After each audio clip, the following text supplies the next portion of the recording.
Sushila. Swami? Swami? Swami?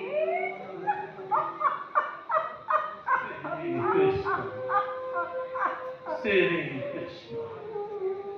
Sri Krishna. Swami? Sushila. আমার জীবনলৈ কোনোকালেই ভোগ নাহিব নেকি? Sri Krishna. এমুঠি অন্ন এখন বছৰ বাবে হাহাকাৰ কৰিছোঁ। সন্তানৰ ক্ষুধাতুৰ মুখ দেখি চকুৰ পানীৰে মোৰ গংগাজল উঠিছে উঠলি।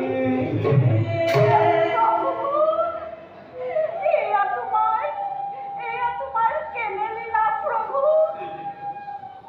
কি অপৰাধ কৰিছোঁ আমি তোমাৰ হতে, যাৰ বাবে দিছা তুমি ইমান দাৰুণ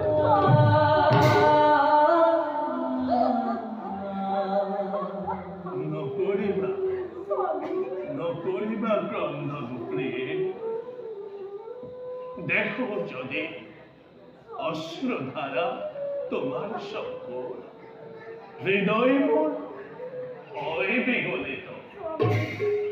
তুমি তো জানা প্রিয়ে, অধিস্তর লেখন কদাপি তো নহয় খণ্ড।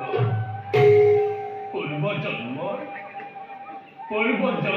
কৰ্মৰ ফল ভোগ কৰিছো আমি এই জনম। এই সকলোবোৰ প্ৰভুৰ ইচ্ছা। সুশীলা। প্ৰতিদিনেই কোঠাৰে থাকিব লাগে, প্ৰতিদিন দুখতেই থাকিব লাগে। এইয়াদি প্ৰভুৰ ইচ্ছা। চকুৰ পানীৰে ক্ষুধা আৰু তৃষ্ণা দূৰ কৰিব লাগে। ইয়াকেই লিখিলে বিধাতাই। ভাগ্যৰ সতে কোনেও দোষ কৰিব নোৱাৰে। আমাক এই জীৱন প্ৰভুৱে দিছে, সেইবাবে প্ৰভুৱে আমাক যি পৰিস্থিতিতে নাৰাখক কিয় আমি আনন্দ মনেৰে বাস কৰিব লাগে। সুশীলা। ক্ষুধা নিবাৰণ কৰিবলৈ অন্ন নাই, পৰিধান কৰিবলৈ বস্ত্ৰ নাই। নিদ্ৰাৰ কোলাত জিৰণি লওঁতেও ভৱিষ্যতৰ চিন্তাই মোক বিভ্ৰান্ত কৰি তোলে। এনে পৰিস্থিতিত মই কিদৰে আনন্দৰে থাকিব পাৰোঁ স্বামী?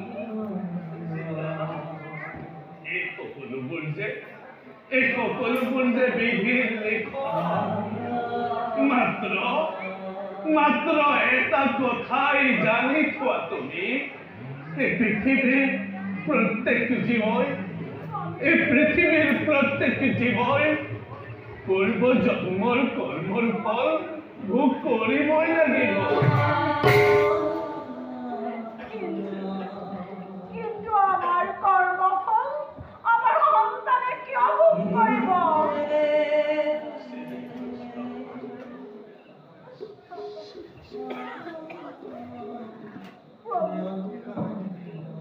আপুনি কৃষ্ণৰ নাম জপে সৰ্বদা। শ্ৰী কৃষ্ণ।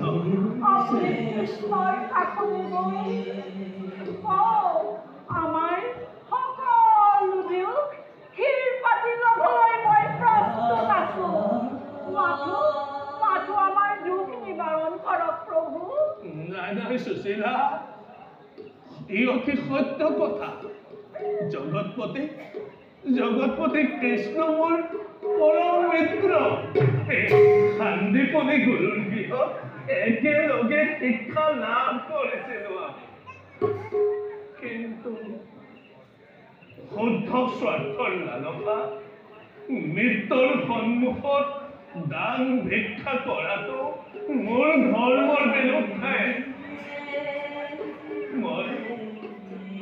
মই তেওঁৰ ভক্ত। দান ভিক্ষা কৰি ভক্তৰ নামত কলংক সানিব মই নোৱাৰো।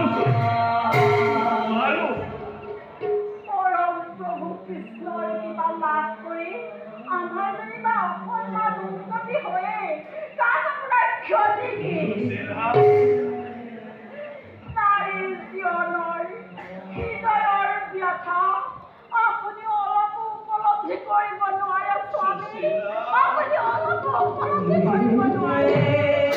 ধৈৰ্য ধৰা সুশীলা, ধৈৰ্য ধৰা। সন্তানৰ ক্ষুধাটোৰ মুখ দেখি দেখি কত বিনিত দুৰ্গতি কৰিছো পাই। এই কথা জানিবলৈ আপুনি অক্ষম। মই আৰু ধৈৰ্য ধৰিব নোৱাৰো স্বামী। মই আৰু ধৈৰ্য ধৰিব নোৱাৰো।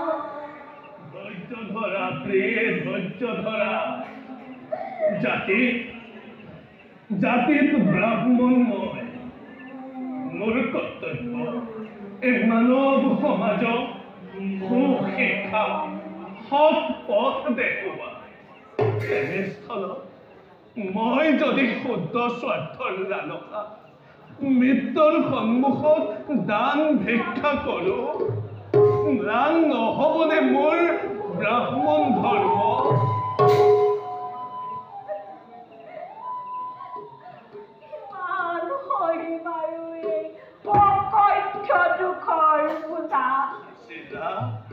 ভাগ্য আৰু ঈশ্বৰে মিলি দুখৰ খেলা খেলিছে আমাৰ বাবে।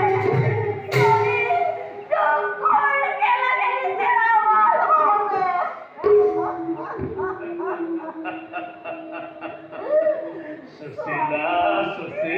সুশীলা, ভাগ্যৰ পৰীক্ষা কাৰ কি নিশ্চয়তা হয় তাৰ কোনো নিশ্চয়তা নাই। মোৰ প্ৰভু মহান উদাৰ। অযথা তেওঁক দোষাৰোপ নকৰিবা। তেওঁৰ বাবেইতো আমি এই মনুষ্য জীৱন কৰিছো ধাৰণ। সুশীলা, তেওঁৰ বাবে আমি এই মনুষ্য জীৱন কৰিছো ধাৰণ। এয়াই জীৱন, এয়াই ঈশ্বৰেৰ জীবন মই। এনে জীবন মই কেতিয়াও কামনা কৰা নাছিলো স্বামী। কামনা কৰা নাছিলো।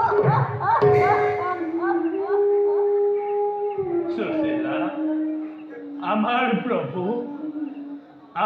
প্ৰভু এই সুবিমল আকাশৰ দৰে বিশাল, সুবৃক্ষৰ দৰে মহৎ আৰু সৰল।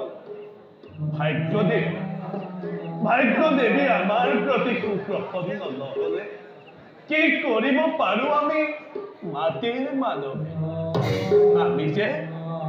আমি যে অতি ভাগ্যৱান সুশীলা। সুশীলা, আমি অতি ভাগ্যৱান। চোৱাচোন সুশীলা, এই কোটি বিশ্ব মানৱলৈ চোৱা সুশীলা। এই কোটি বিশ্ব মানৱৰ মাজৰ পৰা প্ৰভুৱে কেৱল আমাকে পৰীক্ষাৰ বাবে কৰিছে বাছনি। সুশীলা, কেৱল আমাকে কৰিছে বাছনি। অকণমান সুখ, অলপমান শান্তিৰ আশা কৰি অহৰ্নিশে কৰিছো ক্ৰন্দন। শ্ৰীকৃষ্ণ, ইমান সহিম কেনেকৈ সহ্য কৰিম মই পতিপুত্ৰৰ ক্ষুধাটোৰ মুখ? সুশীলা, বাৰু স্বামী, উটিয়তে অকণমান জল আছে। এই জলেৰেই আজি ক্ষুধা পৰিত্ৰাণ কৰিব লাগিব স্বামী। কুটিৰতে অলপমান জল আছে। সুশীলা এই জলেৰেই আজি খুদা নিবাৰণ কৰিব লাগিব। আহক স্বামী, সুশীলা অলপমান জল আছে। এই জলেৰেই আমি খুদা নিবাৰণ কৰিব লাগিব।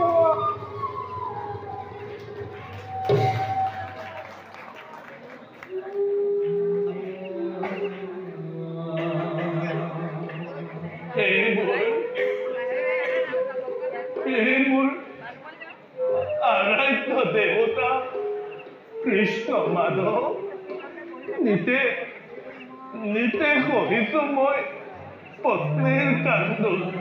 হে কৃষ্ণ, এই মোক ধন ধন ঐশ্বৰ্য বিভূতি একোৱে নাই প্ৰয়োজন কৃষ্ণ, মোক একোৱে নাই প্ৰয়োজন।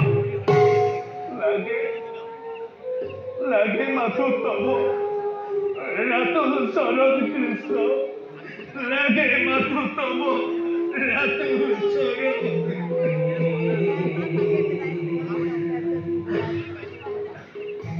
শ্ৰী কৃষ্ণ